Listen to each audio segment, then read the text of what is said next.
రామాయణంలో కిష్కింధాకాండలో 41 సర్గ. ఇక్కడ అంగదుడొక్క నాయకత్వంలో హనుమంతుడు మొదలైన వానర యోధుల్ని దక్షిణ దిశకి పంపిస్తున్న సుగ్రీవుడు వారికి మళ్ళీ ఆ దిశలో ఏమేమి ఉంటాయో అన్న విశేషాలన్నీ కూడా వివరించి చెప్పట గురించి చెప్పబడింది. తతః ప్రస్థాప్య సుగ్రీవः తన్మహాద్వానరం బలం దక్షిణాం ప్రేషయామాస వానరాన్ అభిలక్షితాన్. సుగ్రీవుడు ఆ గొప్ప వానర బలములు ఏవైతే వినూతుడికి వీళ్ళందరికీ కూడా తూర్పు దిశకి పంపించడానికి అటుపక్కన ఏవేమి ఉంటాయో అవన్నీ ఆదేశాలన్నీ ఇచ్చిన తర్వాత మళ్ళీ కొంతమందిని దక్షిణ దిశకు పంపించటానికి నీలం అగ్నిసూతం చైవ హనుమంతం చ వానరం పితామహాసూతం చైవ జాంబవంతం మహాబలం. అగ్ని యొక్క కొడుకు సూతుడైన నీలుడు, అలాగే కపివరుడైన హనుమంతుణ్ణి, బ్రహ్మాంశ సంభూతుడు మహాబలశాలి అయిన జాంబవంతుడిని, సుహోత్రం చ సరారిం చ సరగుల్మం తథైవ చ గజం గవాక్షం గవయం సుషేణం వృషభం తథా మైందం చ ద్వివిధం చైవ విజయం గంధమాదనం ఉల్కాముఖం అసంగం చ హుతాశనా సుతావుభౌ.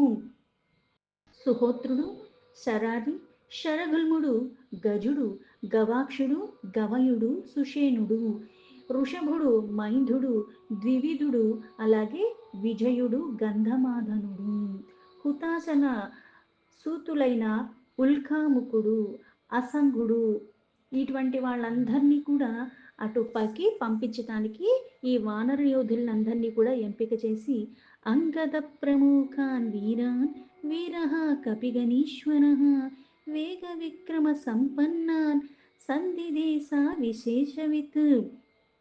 వాలి యొక్క కొడుకైన అంగదుడు ఈ వానర వీరులందరినీ కూడా ఆ మహావీరుడు నాయకత్వంలో సుగ్రీవుడు సీతాదేవి యొక్క అన్వేషణ కోసం దక్షిణ దిశకి వెళ్ళవలసిందిగా వాళ్ళందరికీ కూడా ఆదేశించాడు.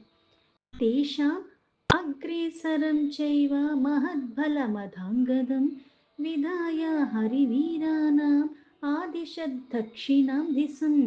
మీరందరూ కూడా పరాక్రమ సంపన్నులు, చాలా వేగంగా కూడా వెళ్ళగల వీరులు కాబట్టి మీరందరికీ కూడా నేను మహాబలశాలి అయిన అంగదుని యొక్క నాయకత్వంలో నియమించి దక్షిణ దిక్కుకి పంపిస్తున్నాను. ఏ కేచన సముద్దేశాః తస్యాం దిశి సుదుర్గమాః కపీశః కపీముఖ్యానాం సతేషాం తానుదాహరతు. మీరు వెళ్ళే దక్షిణ దిశలో అతి కష్టమైనవి ఉంటాయి, సాధ్యము కానివి కొన్ని ప్రదేశాల గురించి మాత్రమే నేను ఇప్పుడు మీకు చెప్తున్నాను అని వానర ప్రముఖులకి వివరిస్తున్నాడు సుగ్రీవుడు. సహస్రశిరసం వింధ్యం నానాద్రుమలతాయుతం నర్మదాం చ నదీం దుర్గాం మహోరగా నిషేవితాం.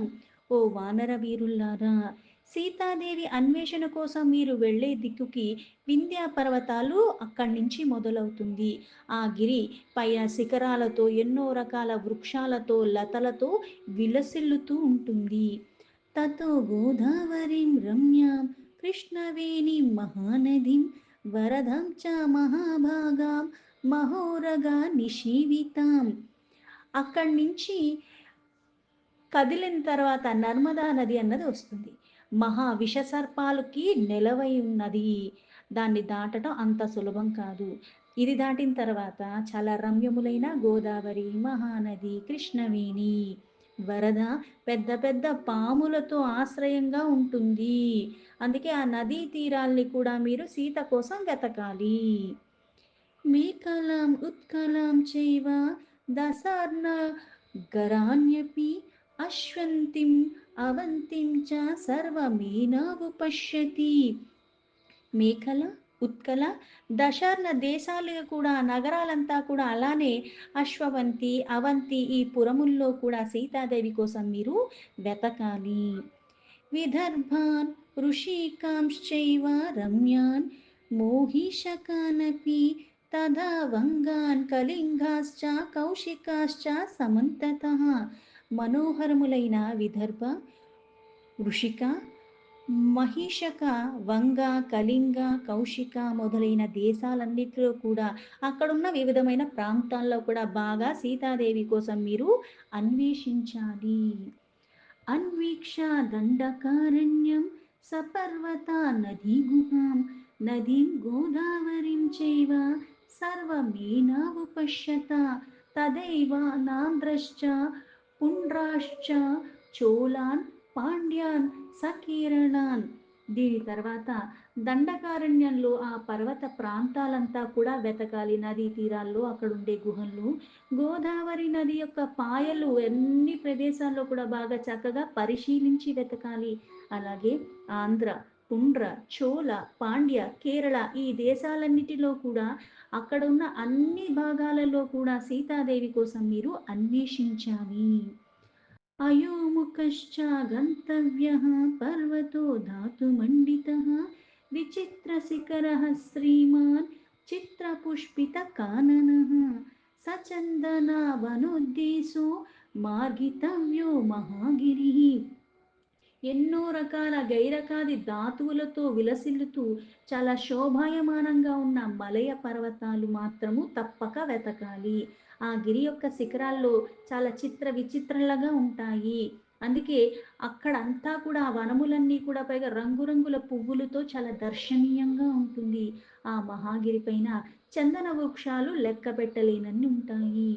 తతస్తాం ఆపగాం దివ్యాం ప్రసన్నా సలీలాం శివాం తత్ర ద్రక్ష్యదా కావేరీం విహితాం అప్సరోగణేః తస్యాసీనం నగస్యాగ్రే మలయస్య మహోజసం ద్రాక్షాధాదిత్య సంకాసం అగస్త్యం ఋషి సత్తమం. అక్కడి నుంచి మెల్లగా ముందుకి సాగిపోతుంటే మీకు కావేరీ నది దర్శనం లభిస్తుంది. దివ్యమైన ఆ పవిత్రమైన నది నిర్మలమైన నీటితో ప్రవహిస్తూ ఉంటుంది. ఆ నదీ తీరాల్లో అప్సరసలు కూడా విహరిస్తూ ఉంటారు. ఆ మలయ పర్వతాల మీద నివసిస్తున్న అగస్త్య మహామునిని మీరు దర్శించుకోండి. ఆ మహాత్ముడు సూర్యుడిలాగా బాసిల్లేడి మహా తేజోమూర్తి. ఆ మహామూర్తిని మీరు ప్రసన్నుని చేసుకోండి అని. తతస్తేనాభ్యానుజ్ఞాతాః ప్రసన్నేన మహాత్మనా తామ్రపర్ణిం గ్రహాజుష్టాం తరిష్యద్య మహానిధిం. ఆయన్ని ప్రసన్నుని చేసుకుని ఆయన ఆజ్ఞతో మహానది అయిన తామ్రపర్ణిని దాటి ఆ నదిలో మళ్ళీ మొసళ్ళతో నిండిపోయి ఉంటుంది. అందుకని జాగ్రత్త. అందుకే ఆ నదిలో చిత్ర విచిత్రమైన ద్వీపాలతో దట్టంగా వ్యాపించిన చందన వృక్షాలన్నీ కూడా ఉంటాయి. సా చందనావనేర్దివ్యే ప్రచ్ఛన్నా ద్వీపసానిని కాంతే వా యువతి కాంతం సముద్రం అవగాహతే. అంటే ఏదైతే చిత్ర విచిత్రంగా ఉన్న ద్వీపాలలో దట్టంగా వ్యాపించిన ఆ చందన వృక్షాలతో ఇంకా శోభాయమానంగా ఉంటుంది. అలాంటి తామ్రపర్ణి ఒక యువతి తన భర్తను చేరునట్లు ఆ సముద్రము చేరుతుంది. అంటే ఇవన్నీ చేరేది సముద్రానికి. తతో హేమమయం దివ్యం ముక్తామణి విభూషితం యుక్తం కవాటం పాండ్యానాం గతా ద్రాక్షాద వానరాః. తర్వాత పాండ్యరాజుల నగరం వస్తుంది. అది దివ్యమైన బంగారు కాంతులతో తేజస్సుతో నిండిపోయి ఉంటుంది. అది ఆ మహారాజుల స్థాయికి తగినట్టుగా ముత్యముల చేత మణుల చేత అలంకరించబడి ఉంటుంది. ఆ ప్రదేశంలో కూడా సీతాదేవి కోసం మీరు బాగా జాగ్రత్తగా గాలించండి. తతః సముద్రం ఆసాద్య సంప్రదాయార్థ నిశ్చయం అగస్త్యేనాంతరీ తత్ర సాగరీ వినివేశితాః. పాండ్యనగరము దాటిన తర్వాత మీరు సముద్ర తీరానికి చేరుకుంటారు. అక్కడ సముద్ర లంకన విషయాన్ని మీ కార్యక్రమాన్ని నిశ్చయించుకోండి. ఎందుకంటే అది ఆటతో ఉన్నది అంత సులభమైనది కాదు. అందుకని ఒక నిర్ణయం తీసుకోవాలి. దానికి తగ్గట్టుగా అమలు పరిస్తేనే అది దాటటం ఉన్నది జరుగుతుంది. చిత్ర నానానగః శ్రీమాన్ మహేంద్రః పర్వతోత్తమః జాతరూపమయః శ్రీమాన్ అవగాఢో మహార్ణవం. ఆ సముద్రం నందు అగస్త్యుడు పర్వతోత్తమైన మహేంద్రగిరిని నెలకొల్పాడు. దానిపైన కూడా విచిత్రమైన చెట్లన్నీ ఉంటాయి. అవి పువ్వులతో, పళ్ళుతో కళకళలాడుతూ ఉంటుంది ఆ ప్రదేశంలో. నానా విధేర్నగ్నేహ సర్వేహ లతాభిశ్చోపశోభితం దేవర్షి యక్ష ప్రవర్యేహ అప్సరోభిశ్చ సేవితం. అయితే ఆ మహాసముద్రాన్ని ఆనుకునున్న మహేంద్రగిరి బంగారు కాంతులతో విరజిమ్ముతూ ఉంటుంది. అక్కడ ఎన్నో రకాల వృక్షాలతో, లతలతో చాలా అందంగా ఉంటుంది. సిద్ధచారణ సంఘీశ్చ ప్రకీర్ణం సుమనోహరం తమోపేతి సహస్రాక్ష సదా పర్వసు పర్వసు. అక్కడ దేవర్షులు అలాగే సంచరిష్టమే కాకుండా ప్రముఖులైన యక్షులు అప్సరసలు కూడా చక్కగా విహరిస్తూ ఉంటారు. సిద్ధులు చారణులు గుంపులు గుంపులుగా అక్కడ ఉంటూ ఉంటారు. ఎంతో మనోహరంగా ఉన్న ఆ మహేంద్రగిరికి దేవేంద్రుడు కూడా ప్రతి పర్వదినంలో కూడా ఆ సముద్ర నదుల దగ్గరికి తను కూడా వస్తూనే ఉంటాడు. ద్వీపస్తస్య పరీపారి శతయోజన సమాయతః అగమ్యో మనుష్యేర్దీప్తః తం మార్గత్వం సమంతతః తత్ర సర్వాత్మనా సీతా మార్గితవ్య విశేషతః. ఆ మహేంద్ర పర్వతానికి 100 యోజనాల దూరంలో ఒక మహాద్వీపం ఉన్నది. అది దీప కాంతులతో చక్కగా విలసిల్లుతూ ఉంటుంది. అందులో ప్రవేశించుట మానవ మాత్రులకి అసాధ్యము. ఆ ప్రదేశమంతా కూడా బాగా వెతకాలి. ఇప్పుడు ఎటు పక్కకు వెళ్ళాలో చెప్పాడు. అక్కడ ఏమేమి ఉంటాయో చెప్తి, పైగా అక్కడికి వెళ్ళటం కష్టమైనా సరే, ఆ ప్రదేశంలో వెతికి మరీ రమ్మన్నాడు. అంటే ఎక్కడెక్కడికి పంపిస్తున్నాడో, ఏదో ఎళ్ళాము, చూసాము, వచ్చామని కాకుండా అన్నీ గాలించి, అప్పుడు తిరిగి వెళ్ళాలి. సహి దేశస్థు వధ్యస్య రావణస్య దురాత్మనః రాక్షసాధిపతిర్వాసః సహస్రాక్ష సముద్యతేః. అంతేకాదు ఆ సీతామాత కోసం ఏకాగ్రతతో చాలా చక్కగా ప్రతి ఒక్క అంగుళాన్ని పట్టి పట్టి గాలించాలి. ఆ ప్రదేశం అంతా కూడా రాక్షస రాజైన రావణాసుడు యొక్క ఆధీనంలో ఉంటుంది. అతడు ఇంద్రుడిలాగా చాలా పరాక్రమశాలి. సీతాదేవి యొక్క అపహరణకి పాల్పడినవాడు ఆ దుర్మార్గుడే, అతడు వదర్హుడు. దక్షిణస్య సముద్రస్య మధ్యే తస్యాతు రాక్షసి అంగారకేతి విఖ్యాత ఛాయాం ఆకృష్య భోజని. ఆ దక్షిణ సముద్రం యొక్క మధ్యలో అంగారక అన్న ప్రసిద్ధికెక్కిన ఒక రాక్షసి కూడా ఉన్నది. ఆ రాక్షసి సముద్రం మీద వెళ్ళే వాళ్ళందరినీ కూడా ఆకర్షించేసి వాళ్ళని భక్షిస్తూ ఉంటుంది. ఏవం నిస్సంశయాన్ కృత్వా సంశయానష్ట సంశయాః మృగయధ్వం నరేంద్రస్య పత్నీం అమిత తేజసః. ఆ లంకానగర ద్వీపంలో చాలా అంటే ఇక్కడ ఎక్కడ ఉన్నా సరే నాకు అక్కడే సీతాదేవి ఉన్నది అని అనుమానంగా ఉంది కాబట్టి సీతాదేవి అక్కడే ఉండొచ్చన్న భావన కొద్దీ ఆ ప్రదేశాన్ని ఇంకా ఎక్కువగా గాలించాలి. ఏ స్థలాన్ని కూడా విడవకుండా దాన్ని చాలా చక్కగా వెతకాలి. మీ సందేహాలన్నీ కూడా తీరిపోయే అంతా వెతికాము అక్కడ జాడ లేదు అనేంత వరకు కూడా మీరు వెతకాల్సిందే ఆ ద్వీపాన్ని మొత్తము. అప్పుడు గాని దాన్ని దాటి ముందుకు వెళ్ళొద్దు. ఎందుకంటే అమిత పరాక్రమశాలి అయిన శ్రీరామ ప్రభు యొక్క పత్ని అయిన సీతామాత కోసం వెతుకుతున్నాము. అందుకని ఆ దిశగా అక్కడే ఉంటుందని నాకు బాగా అనుమానంగా ఉంది కాబట్టి మిమ్మల్ని నేను అటువైపు అందుకు పంపుతున్నాను. తమతిక్రమ్య లక్ష్మీవాన్ సముద్రే శతయోజనే గిరిః పుష్పితకో నామ సిద్ధచారణ సేవితః. లంకా ద్వీపాన్ని దాటి ఆ దక్షిణ దిశ యందే ఇంకా ముందుకి వెళితే మళ్ళీ ఒక 100 యోజనాల దూరంలో ఒక సముద్రమందు పుష్పితకము అన్న ఒక పర్వతం కూడా మనకి కనిపిస్తుంది. అది కూడా చాలా శోభాయమానంగా ఉంటుంది. చంద్ర సూర్యాంశు సంకాసః సాగరాంబుసమావృత్తః భ్రాజతే విపులేహ శృంగేహ అంబరం వికిలన్నివ. అక్కడ మళ్ళీ సిద్ధులు చారణులు అక్కడ సంచరిస్తూ ఉంటారు. దాని చుట్టూ కూడా అగాధమైన సముద్రం ఆవరించి ఉన్నది. అది సూర్యచంద్రుల శోభలతో వెలుగొందుతూ ఉంటుంది. ఆ గిరి యొక్క శిఖరం చాలా ఎత్తైనది.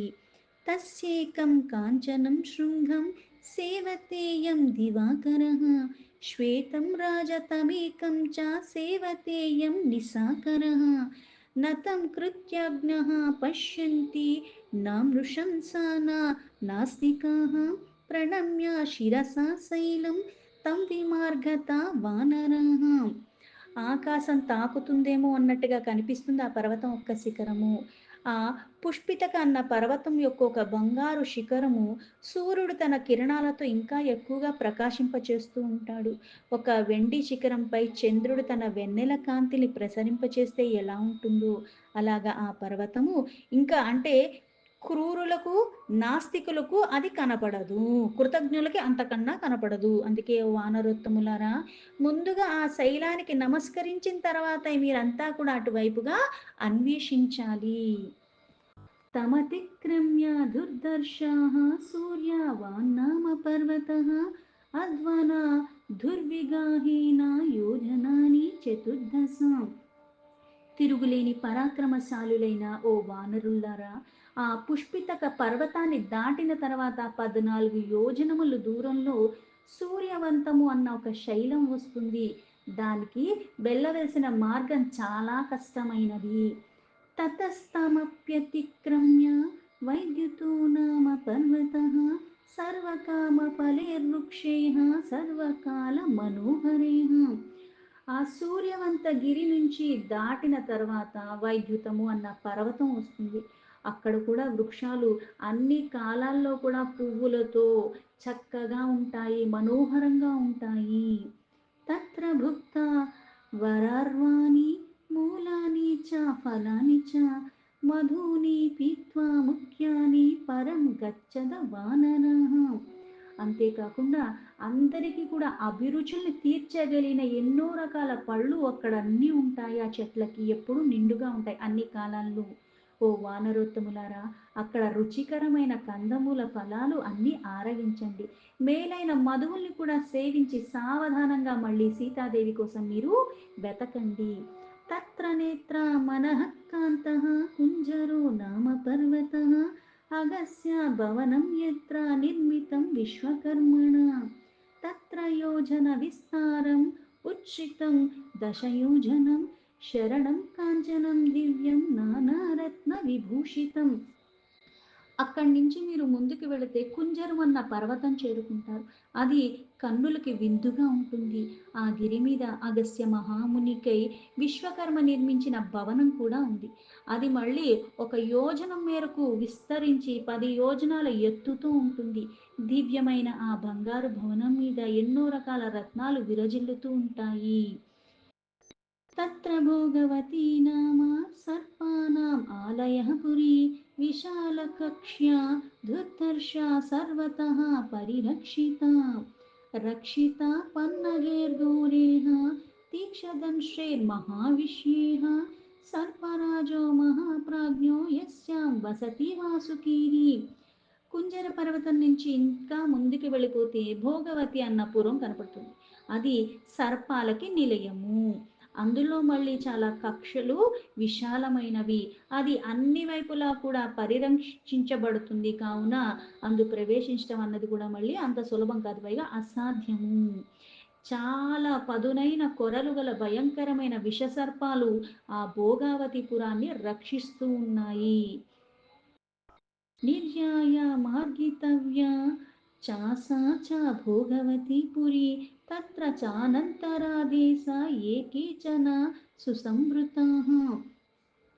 అందు మహాప్రాజ్ఞుడు సర్పములకి రాజైన వాసుకి నివసిస్తూ ఉంటాడు. భోగవతి నగరాన్ని గాలించిన తర్వాత దాని చుట్టూ కూడా దాని దగ్గర ప్రాంతాల్లో కూడా బాగా సీతాదేవి కోసం మీరు అన్వేషించాలి అని. తంచ దేశామతిక్రమ్య మహాన్ వృషభ సంస్థితః సర్వరత్నమయః శ్రీమాన్ వృషభో నామ పర్వతః. భోగవతీపురాన్ని దాటిన తర్వాత వృషభాకృతిలో ఒక మహాశైలం కనిపిస్తుంది. దాని పేరు వృషభ పర్వతము. అది కూడా ఎన్నో రకాల రత్నాలతో విలసిల్లుతూ ఉంటుంది, సర్వ సంపదలతో తులతూగుతూ ఉంటుంది. గోశీర్షకం పద్మకం చ హరిశ్యామం చ చందనం దివ్యం ఉత్పద్యతే యత్ర తచ్చేవాగ్ని సమప్రభం. ఆ ఆ గిరి గోరోజనముల పసుపు వన్నెలతో ఉంటుంది. తామరాకులతో, ఆకుపచ్చ వర్ణములతో, అలాగే తమాల పత్రాలతో, నీల వర్ణాలతో కనిపించే ఎన్నో రకాల చందనములు ఉత్పత్తి స్థానము ఆ గిరి. నతు తచ్చందనం దృష్ట్వా స్పష్టవ్యం చ కదాచన రోహితా నామ గంధర్వా ఘోరా రక్షంతి తద్వనం. తత్ర గంధర్వపతయః పంచసూర్యా సమప్రభాః శైలూషో గ్రామణీః శ్రీగుః శుభ్రో బభ్రుస్తథైవ చ. అక్కడ ఆ చందన వృక్షాలు అగ్నిలాగా తేజలతో ఉంటాయి. ఆ చందనము ఘోర రూపం గల రోహితులు అన్న గంధర్వులు రక్షిస్తూ ఉంటారు. అందుకే ఆ చందన వృక్షాల్ని చూసి ఆనందించాలి. అయిగా వాటిని తాకను కూడా తాకకూడదు. శైలషుడు, గ్రామణి, శిగ్రువు, శుభ్రువు, భభ్రువు అన్న పేర్లు గల 5 గంధర్వులు ప్రభువులు ఆ వృషభగిరి పైన నివసిస్తూ ఉంటారు. వారందరూ కూడా సూర్యకాంతులతో సమానంగా విరాజిల్లుతూ ఉంటారు. రవి సోమాగ్ని వపుషాం నివాసః పుణ్యకర్మణాం తే పృథివ్యా దుర్దర్శాః తత్ర స్వర్గజితః స్థితాః. ఆ వృషభగిరిని దాటిన తర్వాత భూమి యొక్క సరిహద్దు కనపట్టునట్టుగా అది సూర్యచంద్రాగ్నుల తేజస్సును వెలుగొందే దేహం గల పుణ్యపురుషులకు నివాస స్థానము. ఆ ప్రదేశం చాలా శక్తిశాలులు. స్వర్గ గమనానికి అర్హులైన వాళ్ళు మాత్రమే నివసించదగిన స్థానము. తతః పరం నావః సేవ్యః పితృలోకః సుధారుణః రాజధాని యమస్యేష కష్టేన తమసావృతం. అందుకే దాని తర్వాత కనుబడునది పితృలోకాలు. అది అంటే ఇక్కడ సర్వ భయంకరమైన యమసదనము. అక్కడ చిమ్మడ చీకట్లు తప్పితే ఇంకా ఏవి ఉండవు. అందుకే అక్కడ ఎవరు కూడా ప్రవేశించలేరు. కనుక మీరు అక్కడికి వెళ్ళక్కర్లేదు. ఏతావదేవాయుష్మాభిः వీరా వానరపుంగవాः శక్యం విచేతుం గంతుం వా నాతో గతిమతాం గతిః. వీరులైన ఓ వానర ప్రముఖులారా, నేను చెప్పినట్టుగానే భూమి సరిహద్దు వరకు కూడా ప్రదేశాలు ఎక్కడికి వెళ్ళొచ్చు, ఎక్కడికి వెళ్ళకూడదు, మీరు ఎంతవరకు వెళ్ళగలరో వెతకగలరు. ఆ ప్రదేశాలన్నీ మీకు చెప్పాను. దాని తర్వాత మీకు ఇంకా దారి దొరకదు వెళ్ళాలనుకున్నా. సర్వమేతత్ సమాలోక్య యచ్చాన్యదపి దృశ్యతే గతిం విదిత్వా వైదేహ్యాః సన్నివర్తితుమర్హదా. ఇంతవరకు చెప్పబడిన ప్రదేశాలన్నీ కూడా బాగా వెతికిన తర్వాత ఇంకా అన్వేషించదగిన ప్రదేశాలు ఏవన్నా మీ దృష్టికి వస్తే వాటిని కూడా గాలించండి. కానీ ఎలా అయినా సరే సీతాదేవి యొక్క జాడ తీసుకునే రావాలి. యస్తు మాసాన్నివృత్తో అగ్రే దృష్టా సీతేతి వక్ష్యతి మత్తుల్య విభవో భోగేహ సుఖం సా విహరిష్యతి. నేను విధించిన ఒక నెల గడువు లోపల అందరికంటే ముందుగా వచ్చి నేను సీతాదేవిని దర్శించాను అని చెప్పిన వాడికి నాతో సమానంగా భోగభాగ్యాలు అనుభవించటానికి, సుఖంగా ఉండటానికి అర్హత కలుగుతుంది. తతః ప్రియతరో నాస్తి మమ ప్రాణాద్విశేషతః కృతాపరాధో బహుశో మమ బంధుర్భవిష్యతి. అంతేకాకుండా నాకు అతనికి మించిన ప్రేమస్పదుడు ఇంకో ఎవ్వరూ ఉండరు. అతడు నాకు ప్రాణం కన్నా ఎక్కువైపోతాడు. అన్ని దోషాలు ఉన్న వాళ్ళలో అతడు నాకు ఆత్మబంధువుతో సమానమే. అంటే రామకార్యం చేసి వచ్చినవాడు, సీత జాడ కనుక్కుని వచ్చినవాడు నాకంత ముఖ్యమైన వాడు అవుతాడు అని చెప్తున్నాడు. అమిత బల పరాక్రమ భవంతో విపుల గుణేషు కులేషు చ ప్రసూతాః మనుజపతి సూతాం యథా లభధ్వం తదధిగుణం పురుషార్థ మారభధ్వం. ఓ మిత్రులారా, మీరు సాటిలేని బల పరాక్రమాలు కలిగి ఉన్నవారు, పైగా ఉన్నతమైన గుణాలు కూడా సద్వంశంలో పుట్టినవారు. ఏ విధంగా అయినా సరే మీరు జనక మహారాజు ఒక కూతురైన సీతాదేవి జాడను తెలుసుకునే వస్తారు. అందుకు తగిన ప్రయత్నాలన్నీ కూడా ఈ క్షణం నుంచే మీరు మొదలు పెట్టండి అని చెప్పాడు సుగ్రీవుడు వాళ్ళకి. దీంతో వాల్మీకి మహర్షి విరచితమైన ఆది కావ్యమైన శ్రీమద్ రామాయణంలో కిష్కింధాకాండలో 41 సర్గ సంపూర్ణం.